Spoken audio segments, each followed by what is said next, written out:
अस्सलाम वालेकुम। आज हम आपको बहुत ही खूबसूरत डुप्लेक्स 1.5 स्टोरी हाउस 5-5 मरले के विजिट करवाएंगे। बहुत ज़बरदस्त फ्रंट एलिवेशन है, खूबसूरत डिज़ाइन किया गया है। 3 बेडरूम्स हैं एक हाउस के अंदर।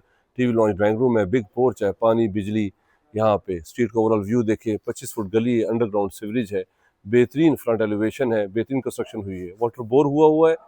1 करोड़ और 28 लाख रुपए ईच इसकी डिमांड है। अगर आपने कंप्लीट वीडियो देखनी है तो मेरा यूट्यूब चैनल सब्सक्राइब कर लें। उसका नाम शम्स राजा है। उसमें बहुत ज़्यादा इन्फॉर्मेशन, बहुत ज़्यादा वीडियोज़ हमने शेयर की हैं जो कि हमारे क्लाइंट्स के लिए हेल्पफुल होंगी। ज़बरदस्त फीचर है, बिग पोर्च है, 2 गाड़ियाँ पार्क हो सकती हैं, यहाँ पे बाइक्स वगैरह खड़े कर सकते हैं। ऊपर जाने के लिए सेपरेट जो है वो रास्ता है। ड्राइंग रूम में आपको सॉलिड वुड यूज़ की गई है, इंपोर्टेड टाइल्स यूज़ की गई हैं। ये इसका ड्राइंग रूम है, फीचर वॉल्स हैं और ये इसका टीवी लॉन्च है। साथ ही इसमें ओपन किचन है।